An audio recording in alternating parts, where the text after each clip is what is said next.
deal in this market where the negative ion is king, right?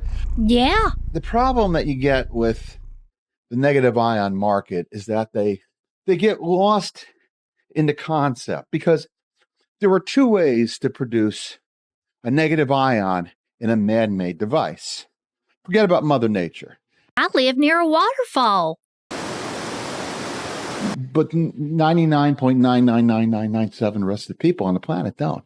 If I go and get myself some shielding materials, will I be able to ward off the EMFs? Oh, I've heard this question 1,000 times, and every single time I try to answer it where I think intelligently I have given it the perfect primo fucking answer.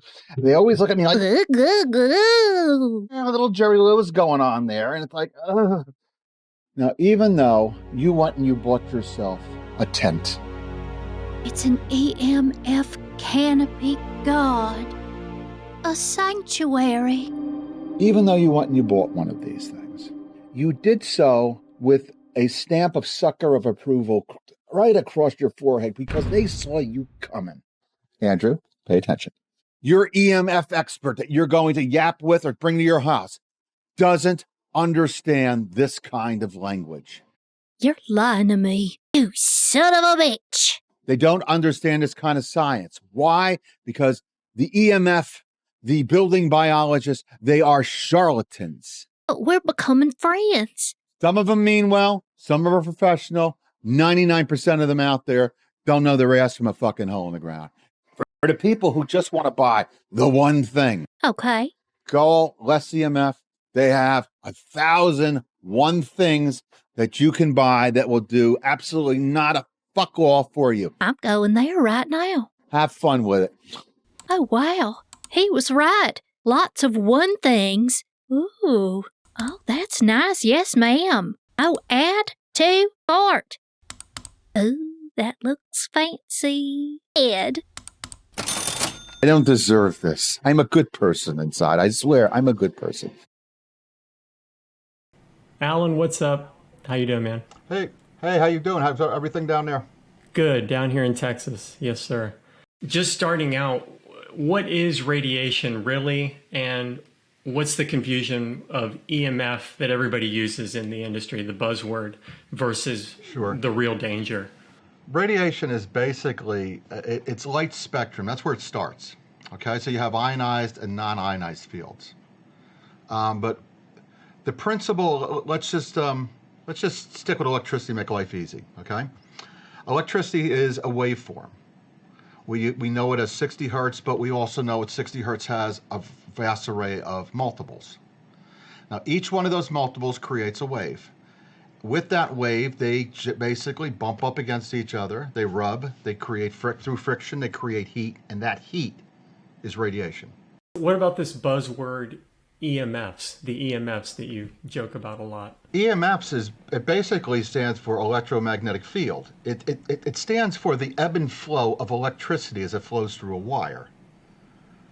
So to give it an industry and say, well, the EMFs are bad, you say, fine, which EMFs are you looking at? You know, let's talk sense.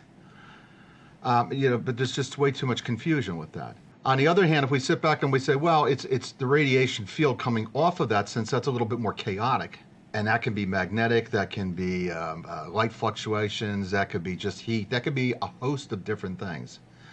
And as they go off into the atmosphere and they circulate and they build and they also expand and collapse. So as they do that, they switch their magnetic polarity depending on what type of ionized field it is. Okay? And as it does that, it has to always find some place to ground to. It has to find its negative. Okay, and so you like the term EMR, electromagnetic radiation. Because that's what we're talking about, right? EMR, it's not only it comes from electricity, it comes from batteries, it comes from chipsets, anything that has a man-made electrical signature. The discharge is radiation. Let's talk about negative ions. It's you pretty much founded the verbiage, is that right? As far as filtration's concerned, yes, yeah. We originally got into the idea of environmental scrubbers. And we were trying to do our part with that in our little clique of industry. And basically what you're doing is you're taking in an electromagnetic field. And because of the composition that we do our ceramic, it's got all these different type of metallics in it. Things, they bounce around, they reflect, they absorb, they change their ringing like a piezoelectric, and then all of a sudden your bottom line output is a negative ionization field. Let's talk about the EMF industry as a whole, from shielding, fabrics, paints on your house. A lot of people gravitate to this, you know, they go to less EMF but they don't really do much for you. Right in front of me, I'm looking at an ionized example. And basically it's three different elements. It's paper, aluminum, and lead. And it shows you that when you're sending a radiation field, paper does squat. Aluminum does squat because it needs to be able to reflect in a lower band. And then you have lead, which is more denser. It's able to block. The one thing doesn't exist.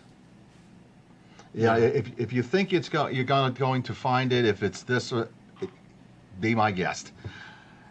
When you're dealing with radiation, it's basically kind of like a minefield, and you're trying to catch in different areas. The first area catches the main wave, then that main wave bleeds through. You have to catch the secondary wave, and then you have to get to the third wave. It's a ripple. So, like when we look at our product line, we say, well, you want to start with the inserts. Fantastic. The inserts do A, B, C. Okay, now you want the pocket ground, because the pocket ground is now DEF. You have one that's giving you reflection with low frequency, and the other one is absorbing that low frequency and converting that energy over to the ion. EMF industry, what about the paints? Is it a good idea, bad idea? Well, the paints are basically carbon-based. So, well, what happens is the pore structure just gets full, you know? Right. Now, in the case of radiation, it gets burnt and glazed over, okay? So it hardens. And when you want to do any type of absorption, the material itself has to be porous and has to be very soft. You ever, like, I'll give you an example, you ever drop a PG and you notice a little dust comes out? That's because the plates are super soft in order to do absorption. If you were to go and use like a more of a porcelain-based ceramic, you would get a hardened piezoelectric, but at the end of the day, you just have a ferrite style of filter. One thing about the paint is carbon itself, when it's raw, like bamboo carbon, charcoals, okay? They're porous, they breathe. The moment that you mix them in a latex, you clog them up. The fact that they mixed it into a paint makes it irrelevant. Okay.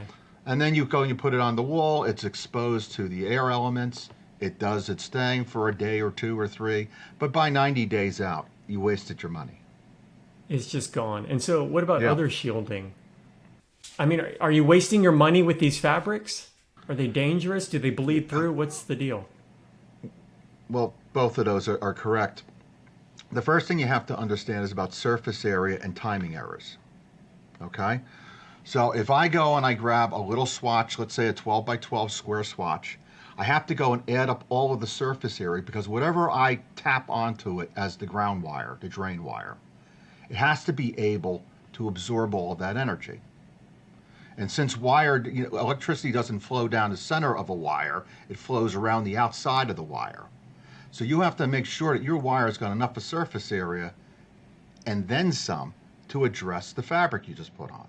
Now, like a place like Glass EMF, they'll sell you an 18 gauge clip-on, which is fantastic, except it does nothing. Why does it do nothing? Because the surface area of the 18 gauge wire is about 1/1000th of the size that you require for a 12 by 12 inch swatch. Now imagine lining your wall with that. I generally tell people, listen, you're going to need, don't forget about the amperage that the wire draws. That's not what you're doing here. You're drawing frequency with that wire. So you have to make sure that it's large enough. So you may be looking at 4 gauge, 2 gauge, 00. And who in their right mind is going to take a wire that's this thick and slap it on their wall? I mean, you know, you kind of worked with me in my house, and it's older. 1949 is when it was built. I had an electrician. I was like, well, I want to ground. This was before I talked to you. I want to ground, you know, the outlet that the entertainment system is hooked up to, because that gets the most action or whatever. I mean, an electrician came to my house and he hammered an 8-foot rod right outside that wall, outside in the ground, put a ground wire to it, maybe 12 gauge or whatever. And I told you this, and you were like, an electrician did this? I mean, it needs Right. to go back to the panel. Needs to be bonded back if not, you don't trip. When we were, I was doing an event several years ago with Pete Sullivan, who does Clear Light Ventures, the autistic nonprofit. And they put together a design that they wanted to do where they could bring children into like a tent-like structure, put them into a zero RF environment, and see to show the parent basically this is the benefit from using this type of technology. So they got together with Les EMF, who sold them the fabrics and all other stuff, and we get there today to set it up, and I hadn't really gone in yet to do my thing, and the host of the event comes out to me and he says, listen, we just ran the numbers after putting all the shielding fabric up, and it didn't block squat, nothing, zero. I said, well, relax. I said, let us do our thing and go back afterwards. So we went in and we clipped these basically the technical ground that we put on there. But we put these infinite grounding boxes onto each one of the fabrics, plus the wiring in the wall and all that other fun stuff. And they come back 5 minutes later and they said, listen, we ran the numbers are zip, nothing, zero.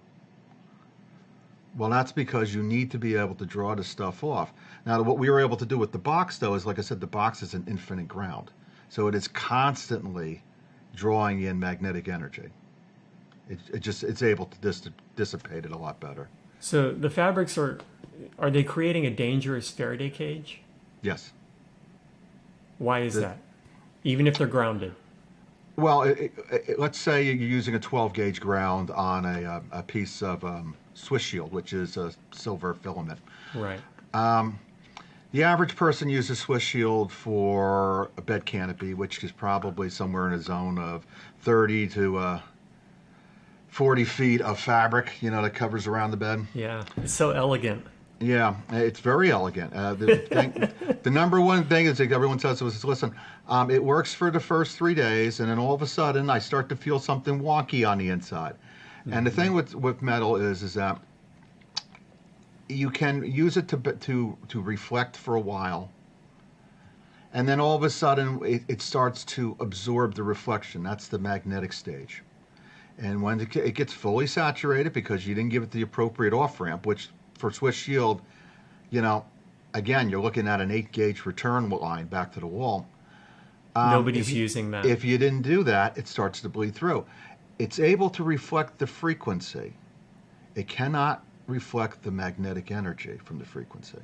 Which is a big problem for your health. Well, that's supposedly what you're using the Swiss shield in the first place for. Yeah. I mean, nobody worries about, the 2.4 gigahertz from a cell phone because it's 2 1/4 inches in length. It's not a very large field. Okay? Mm-hmm. On the other hand, it takes this huge amount of electricity in order to send it from point A to point B. So you would think you'd want to address that instead. And so they think they are with this Swiss shield because, shielding, it has to be good. But this diagram is perfect. Paper, aluminum, lead. The aluminum is just as absorbent as the paper is. Wow. Now, aluminum can only reflect a thin amount of frequency, which is why we use it as a piezoelectric. But it cannot reflect any form of magnetic energy. So whenever you have these folks where they'll take aluminum foil and they'll wrap the meter outside thinking they're smart and they're blocking things. Yeah. Did nothing. Even the steel cages that you slap on there. They do nothing. It's just as good as aluminum. Because it just bleeds through. Yeah.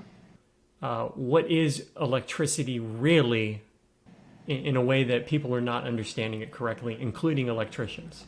Well, electricity is it's basically a 50-50 energy field, meaning that you don't get your full electricity, your electrical field on the wire that's entering your home. You get a portion of it. When you flip the light switch on, you have a reservoir of electricity, which is right there, but at the end of the day, you're going to get this magnetic connection that goes out to the transformer wherever it may be located. So now you have this gigantic triangle of energy from your house to the transformer. That's the first misconception that people, Everybody thinks it comes in off the line. Only a portion of it does. As far as building biologists are concerned, I haven't met one yet that either had a background in physics or was an electrical engineer. So most of what you get from a building biologist is a 2 weeks course. That's scary.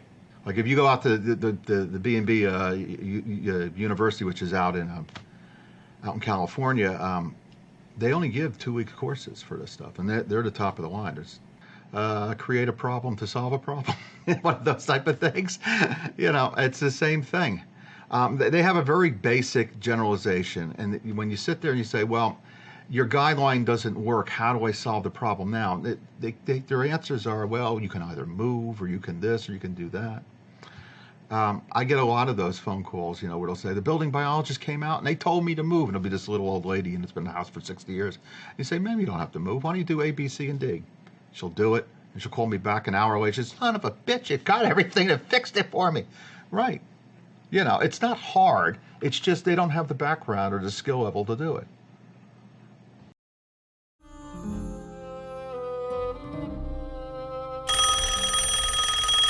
I get this phone call from this woman, and she's very adamant. I'm just going to tell you 2 things. 1, I'm EMF sensitive. So is everybody else that calls me. And 2, I want an EV. Tell me what EV has the lowest EMFs. Let me understand this correctly. You're electrosensitive, and you want an EV car. Yes. That is completely 100% electrical. Yes. May I ask why? Because higher raising fuel costs. All right, let me understand this, okay? You want to spend an additional $20,000 over the cost of the fuel version of the car because you want to save money. Yes. Do you want to understand how much gas you can buy with $20,000? Do you understand that electricity has gone up? Do you understand that we don't have an electrical energy grid to support plugging a car in? She kept coming back to me. Yes, but I want to know the lowest EMFs. Where do you think the battery in your electric car is at? Well, it's up front where the engine goes. The electric engine is up front. Where is the battery at? Ma'am, it's down the center of the car, under your ass.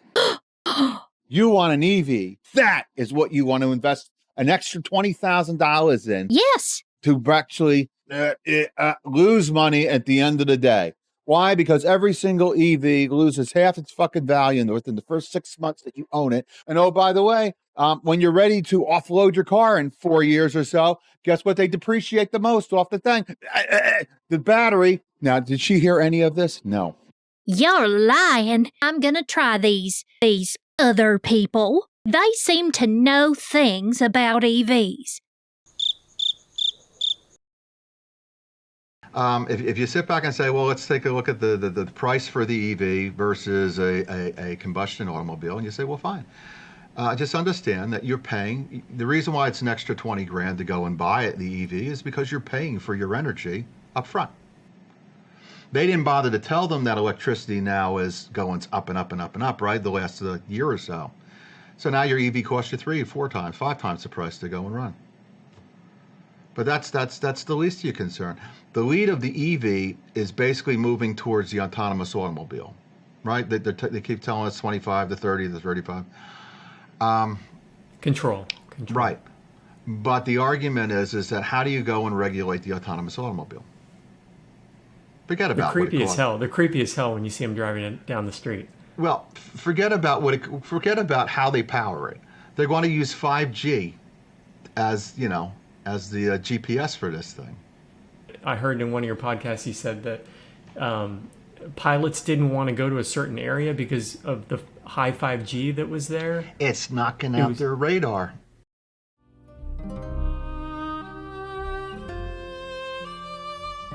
Why does solar energy suck? Are you ready to invest in a 25-year down payment to pay off for the rest of your life for the privilege of using solar energy? I think so, yeah. I get this email. Opening line, Alan. Woo! Apparently somebody's electricity bill went up. It's called power inverters. Wait, power inverters are the root of evil? They really, truly are. What's so bad about power inverters? Anybody? Anybody? Andrew, can you pull your pants up, please? Nobody in the class wants to see your butt crack. Pull your pants up. I know what's bad about them. Yes, they suck. Why do they suck? No ground suppression. I was going to say that. But the ones that have already made up their mind, they don't really give a flying fuck what my opinion is. You just want to sell filters. I'm in the filter business, but I don't give a fuck if you buy solar or not. I just want you to understand the cost of buying solar. Oh.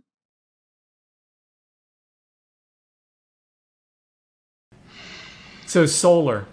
Well, for solar, you're definitely paying for your electricity up front. It doesn't last very long. The panels are designated 12 to 15 years.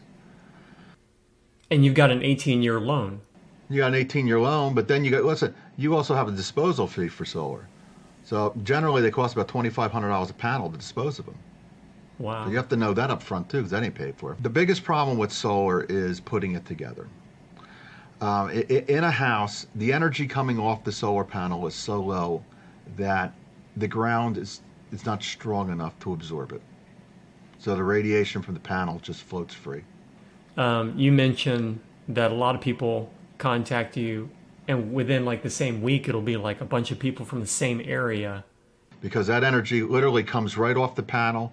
It has no center of gravity. Even though, like I said, grounding the panel is code. You have to do it. Okay? The problem is that it's like the battery in your cell phone. The energy is that low. So unless you put this gigantic magnet under it to pull it, you have no way to ground the energy coming off of it. So all that radiation that's collected, some of it goes into the battery in the house for power, but like any other electrical source, you always say, listen, whatever's flowing into the house, I have to know that 40% of it is going to get lost to some form of heat.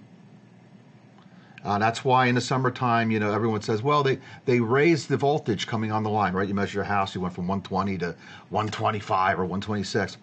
That's because the grid is trying to dissipate what's going to be lost. Okay, so from the heat itself outside, the Texas heat is beating on the wire, and the wire overheats. It creates that friction, and 40% of what they're delivering to your home gets lost, gone. It's just a huge financial loss. It's just one of the worst decisions you could make. Like for us here in Mississippi, when we were building the house, we looked at solar on a smaller scale. And the state told us we first have to buy the bond. They wanted $10K for the bond. Then we have to give back 25% to the grid. And in doing so, they would take some money off of our electricity bill every month. You still have an electricity bill. Only a portion of your energy during the day is used by solar. Okay. What percentage is that? It depends on your installation. If you're using a live installation, which is basically solar panel to the light switch, then nothing. Okay. Okay. As soon as the sun goes out, so does your power. If you have a full-scale battery backup system, which is really what solar was based on, you can run your house anywhere from 6 hours to 36 hours. But at the end of the day, solar is just a really bad idea. You're paying $80,000 up front for your electricity. It's just that simple. It's ridiculous. Yeah, listen, a square wave is literally that. It looks like boom, boom, boom. It's a square.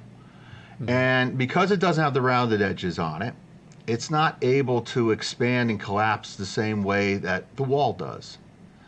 And because the energy field doesn't do that, what happens is it winds up burning the insulation out on all your componentries inside the circuit board. So it's a short-lived. It's no different than the old style of computer power supply. It used to be square wave. And what did you do? You have to replace them every 18 months because they blew out.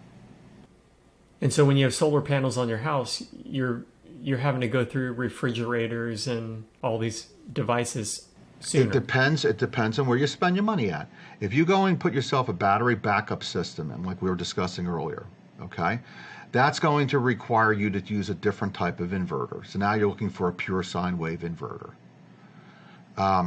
If you do that, and you can make sure that the output of the inverter is 120 volts, you should be fine.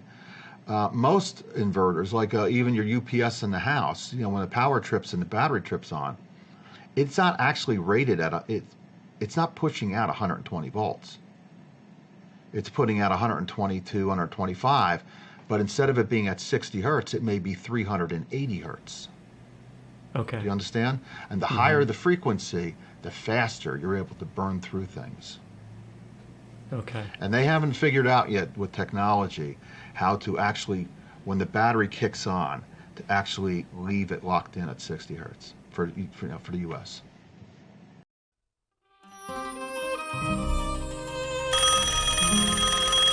I hate using the word detox. Oh, I just cleansed myself. Well, no, what you're doing is you're lowering your body's electrical stimulus to a lower energy state. You can never change the frequency your brain works at, but you can change the harmonics that are surrounding your body that are affecting and causing your immune system to shut down. You most certainly can do that. When you're being detoxed, you're going to know you're being detoxed. Well, I've been detoxed before. How did you do it? I wiggled my toes outside in the yard.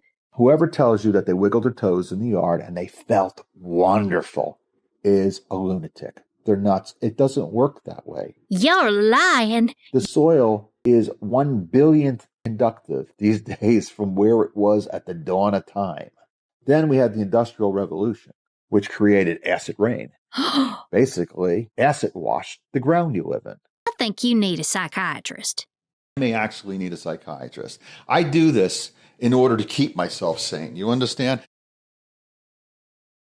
I've gone around for 6 years measuring everything and everybody, and I'm still doing it.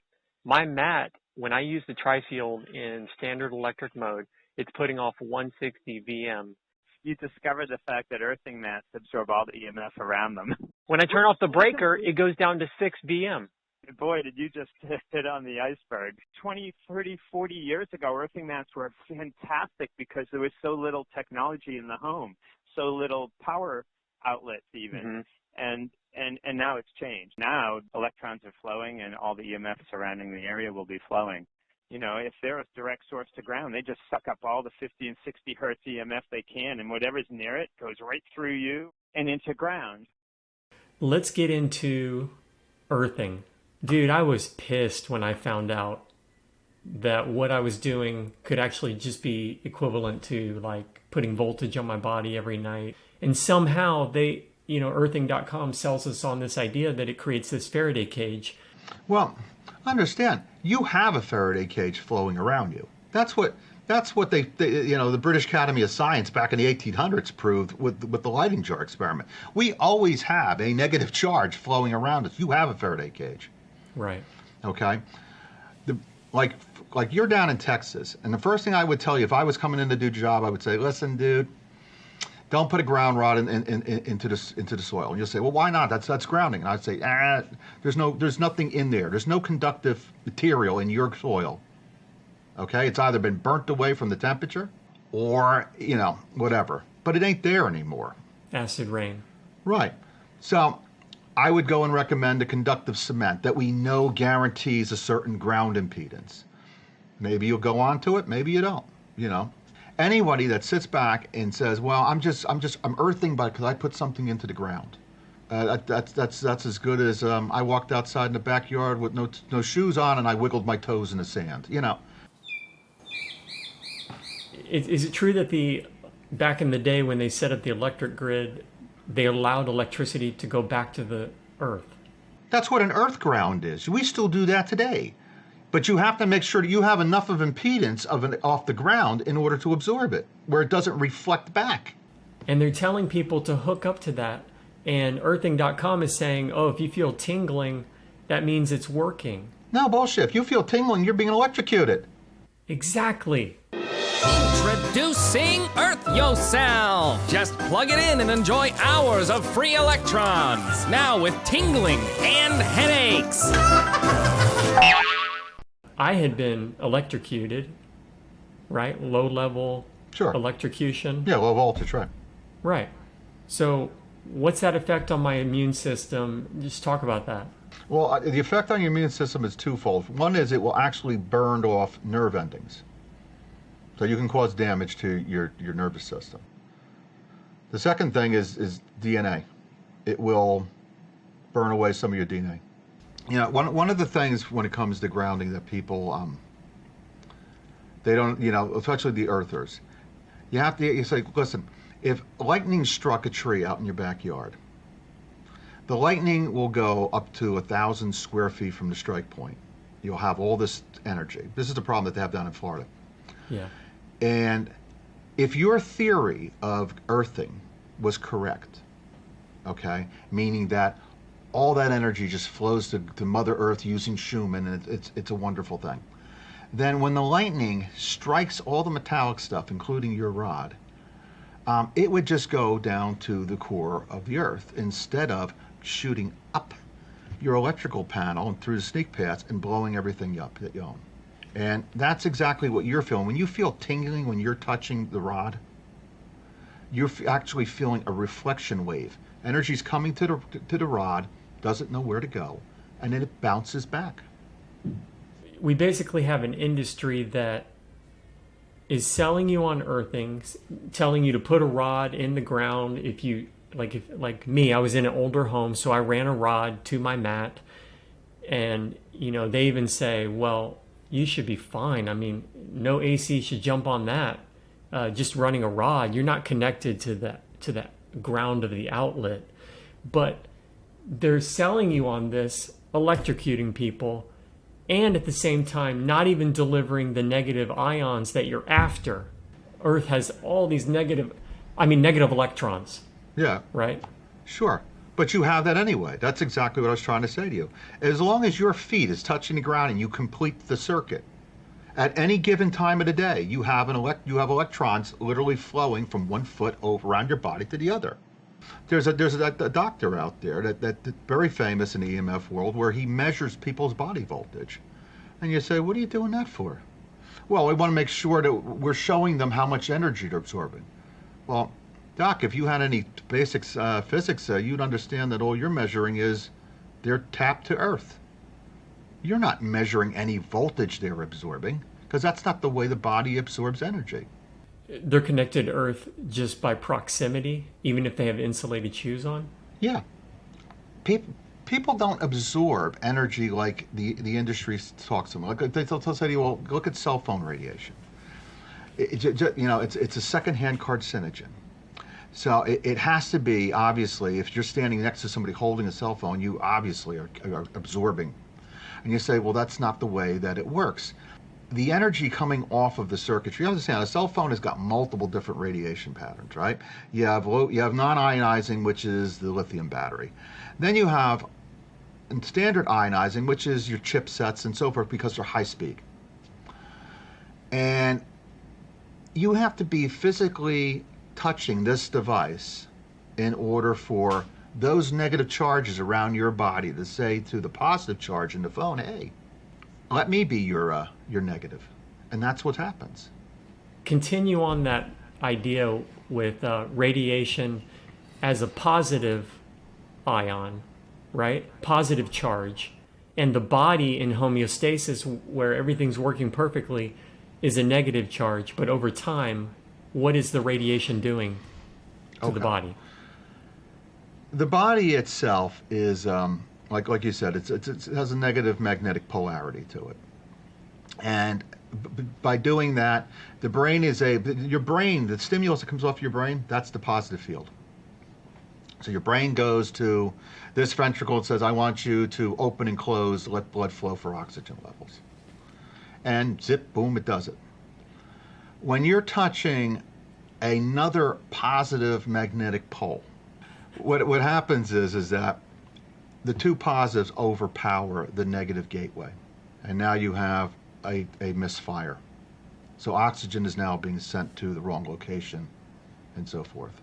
So the number one thing that we always say with radiation sickness is that your circulatory system and your immune system is the first thing that goes.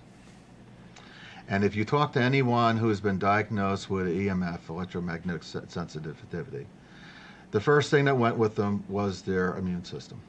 So when we start applying anti-radiation treatments to them, and you got to absorb that from them. That's what the inserts help with. And then you start warding off everything that is causing the problem to begin with. Yeah. We're able to very quickly see where they start to heal on a cellular level. You know, a few weeks ago, I was asked about Tesla coils. Yep, that was me. And it looks so cool. I know. I want it. Tesla's so cool, creating them negative ions. Tell me why this don't work. Well, the opening scene is that they're playing with the cold spark. And if you don't ground a cold spark, right, it's no different than just zapping yourself with a thing of voltage. So they go, motherfucker, that hurt. Woo, motherfucker. That means it's working.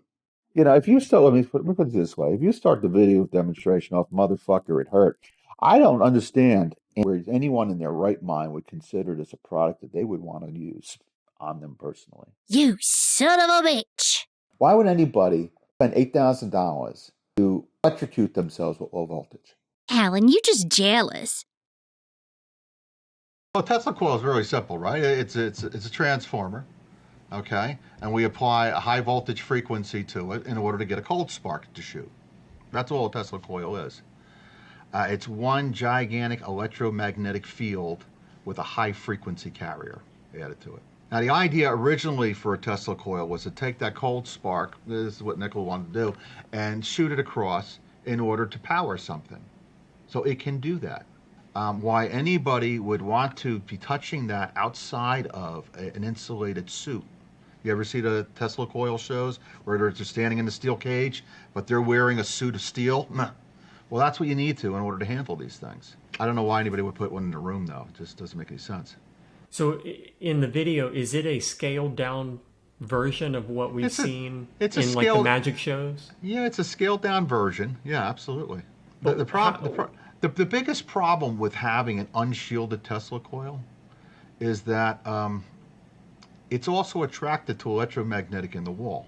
So every time that this thing is flipped on, it raises the magnetic field of the wiring inside the wall. So if you're electrosensitive, the number one problem is the magnetic field. Ridiculous.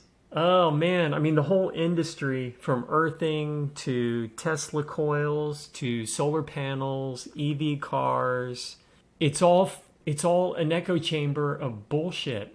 Oh, sure it is. Listen, when we were at the show, right? Right, one of the guys down at the other end of the tables had a Tesla coil, and he was using it for this purpose as well.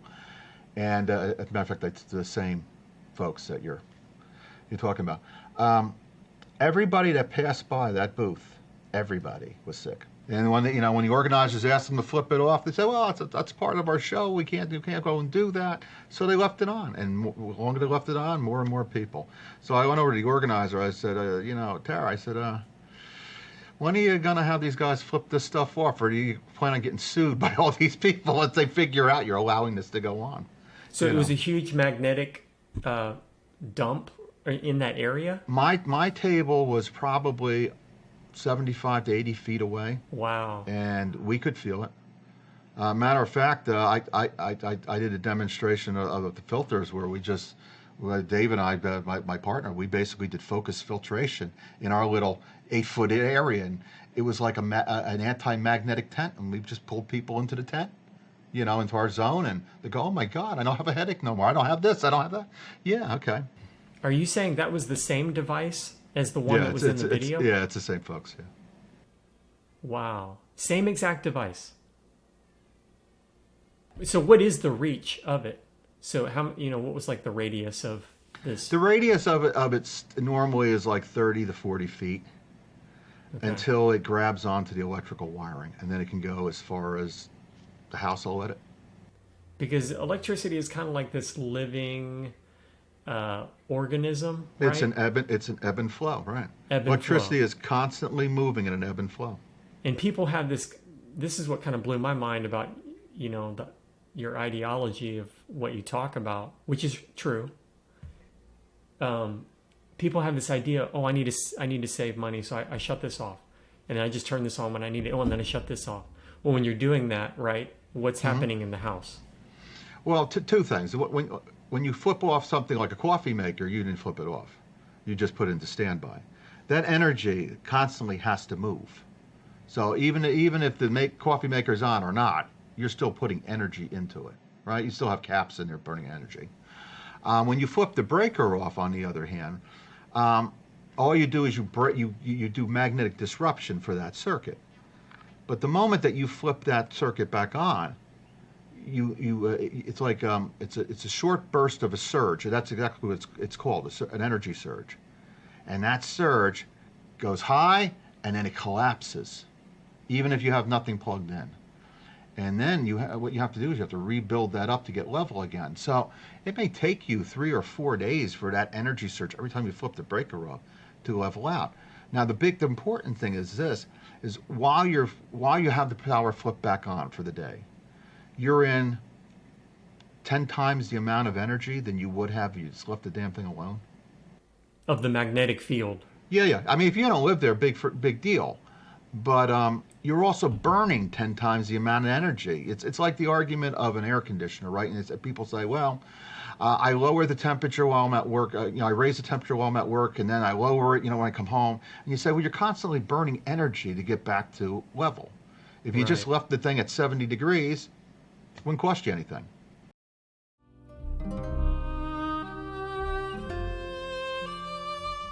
The origins of a ground, especially a portable ground, is about the size of a conductive block that we can create. It all depends on the device. We'll break Andrew down just for a second, right? Andrew's tried Harmony PG, Andrew's tried the Foyer PG, Andrew's just tried the new chakra that we just created, right? Andy said, "Oh, I love the Harmony, fantastic, I loved it. I did detox to it, but I loved it. And then I gave him the Foyer. He said, oh my God. It must have taken him a day and a half or 2 days to get through the process. He gave you what?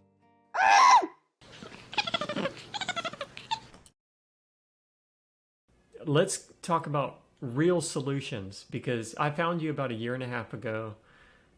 I had the mercury in my mouth. I had, all these health issues, autoimmune problems, anxiety, panic attacks. I had all that. How are you doing now? I'm doing amazing.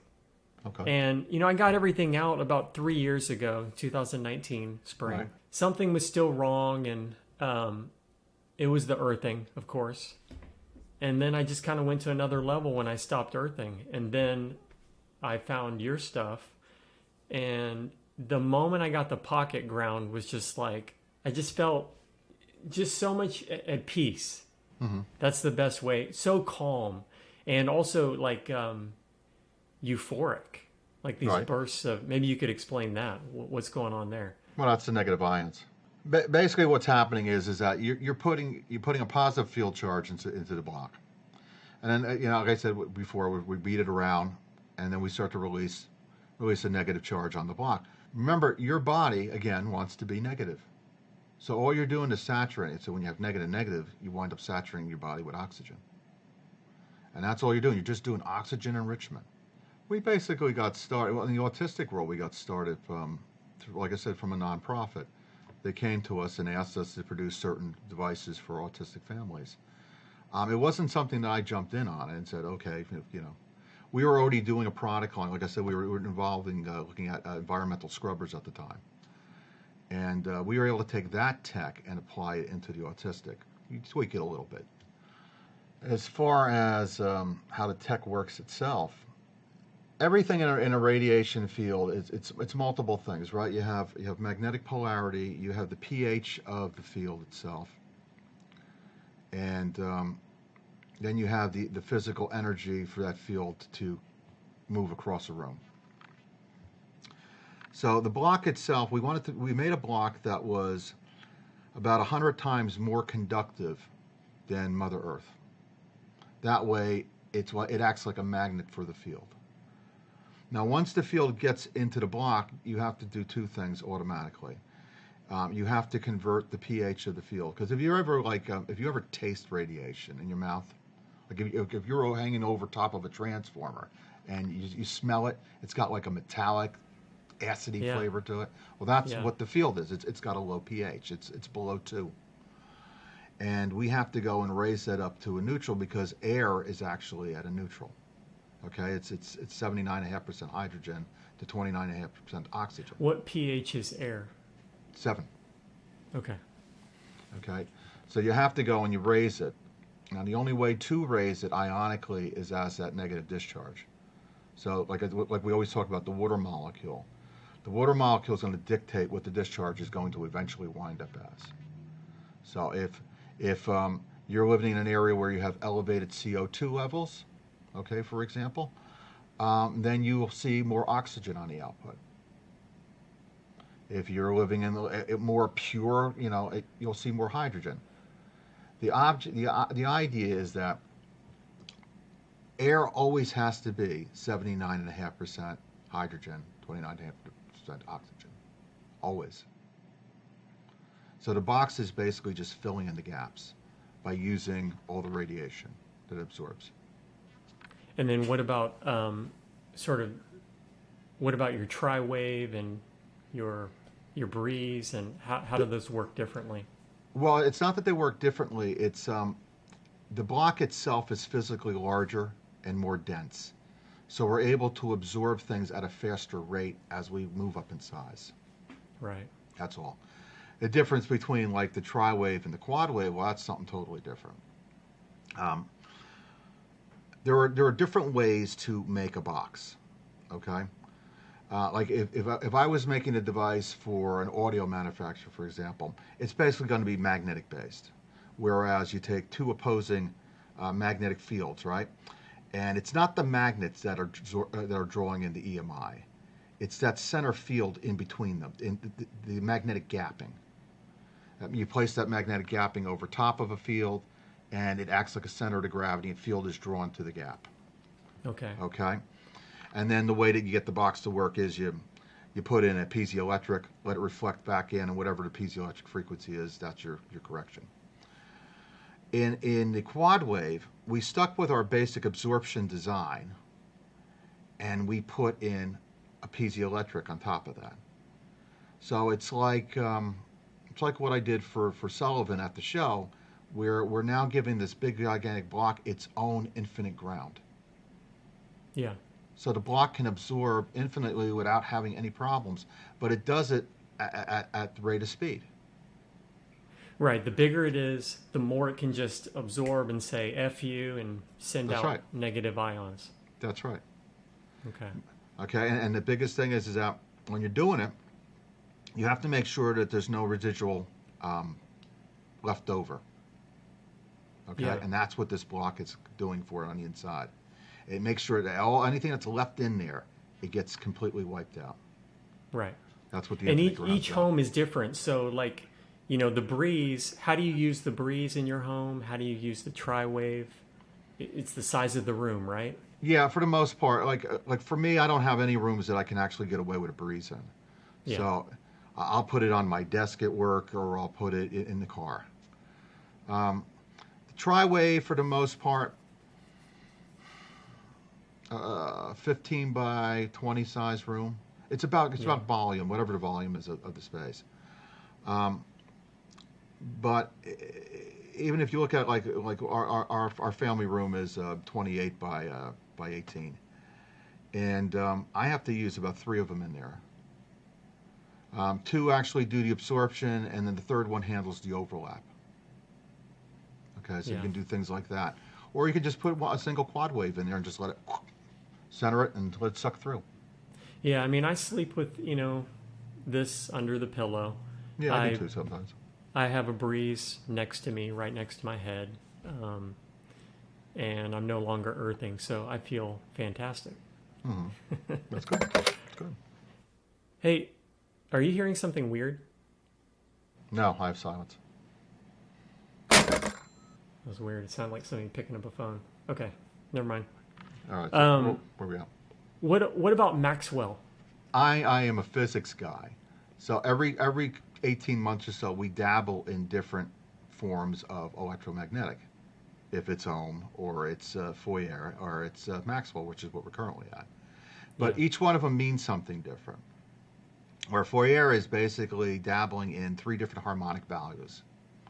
So we build devices that self-generate 3 different harmonic values in the SLF band. That way your body's able to absorb it, but not only does your body absorb it, but Mother Earth can absorb it, and so can your electrical system. It is creating the perfect frequency for your individual body, the perfect theta wave. What does that mean exactly? Basically, what you're doing is let's say your body is coupling to the electrical field at 60 hertz. We're going to look at somewhere around 15 hertz in order to put in a counter, an anti-wave. Okay? So by the time that you come to 60 hertz, you've already canceled out the wave before your body absorbs it. Mm-hmm.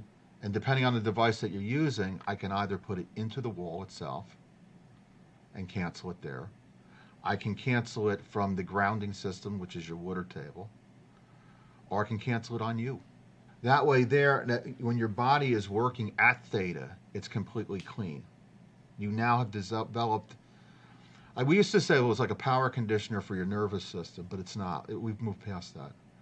It's like being in a full 100% oxygen environment for you. Incredible. First of all, how did you figure all this out? It's just a progression. It's like when we were at Fourier, we were probably about 70 to 80% there already.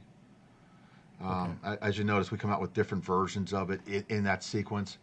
Yeah. And as we do that, we're progressing into the next generation, which is Maxwell. And then chakra was like the base of Maxwell. Yeah. Chakra was really the base of what we do now with the quad wave. It's in the quad wave. Like any electrical field, it's on the outside, right? So I already told you that you have this negative charge going up and down the outside of your body at all times. Mm-hmm. So what you're doing is that you're just applying something to that charge physically. It's a direct contact. Yeah. So it's like somebody taking an electrical device, and let's say, like, one of the things I used to do is I used to develop power cords for very exotic, companies, and it was never how much pressure that we added to the wire or what type of ferrite we added to the wire. It was disrupting the field with a harmonizing that made the difference in the sound quality of the product. And what we learned was as electricity flows around the outside of the wire, we can use a conductive force. It doesn't have to physically touch it, but it has to be within a certain gap level. We can use a conductive field there and just have that ebb and flow suck off that field. And as it does it, we can change the thermal temperature of the wire itself. And by changing the thermal temperature, I can alter the sound. By changing the thermal temperature of that field surrounding your body, we can alternate how the field affects you and how you interact with other fields. So when I say it creates the perfect, that's where we're going with it. Yeah. It was chakra that had the crystal in it? Yeah. Or the quartz? Yeah, quartz, right. And so Maxwell has that as well? No. Or no? No. Maxwell, it starts with coil technology.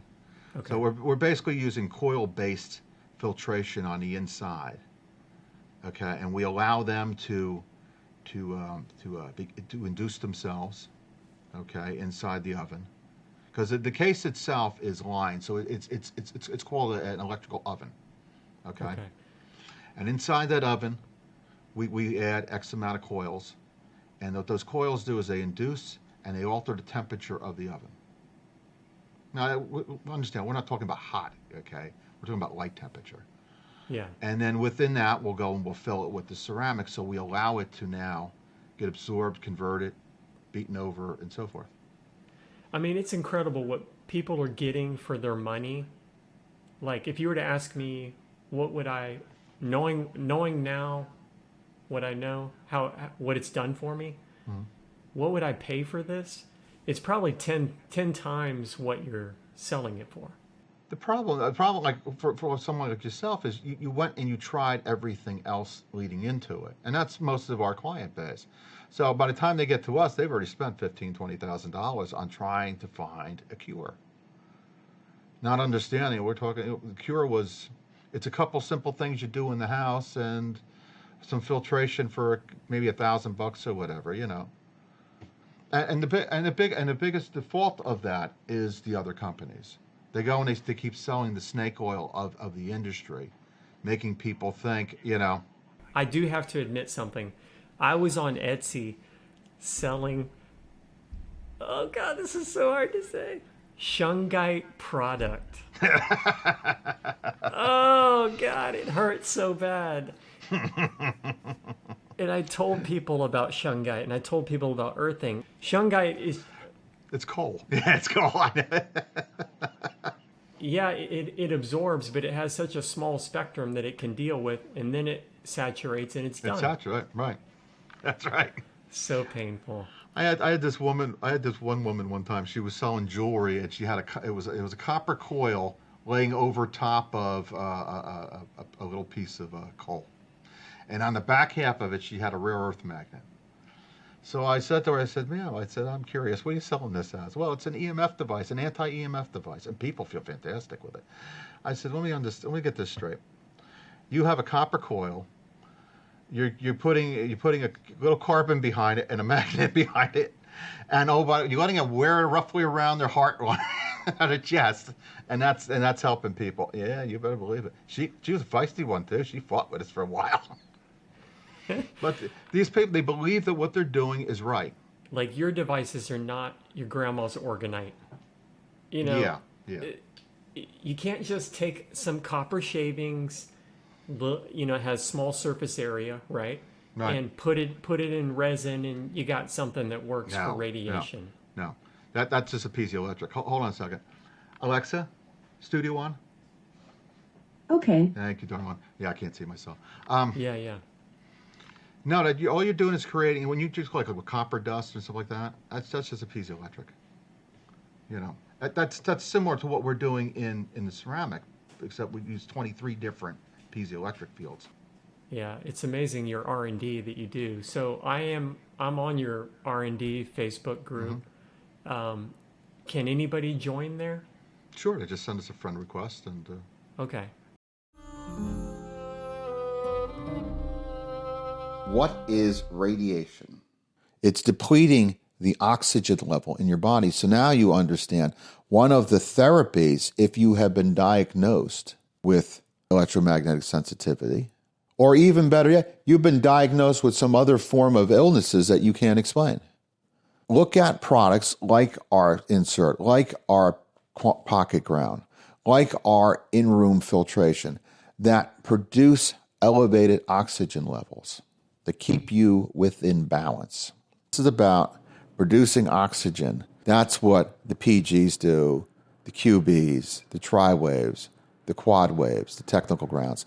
They help to off-gas the CO2. Don't fight against it using stupid means. As long as you understand the way that you tackle this is by using ionic conversion, then you know the right path to choose. Why do I tell people overkill? You're trying to have an infinite loop of O2 being released, infinite loop of equilibrium in the room that you're in. In open areas like where air can travel from room to room to room, overkill is the better way to go. It handles the floor plan better. So until next time, boys and girls, it's been wonderful. It's been great having you. Shangri-La. Adios.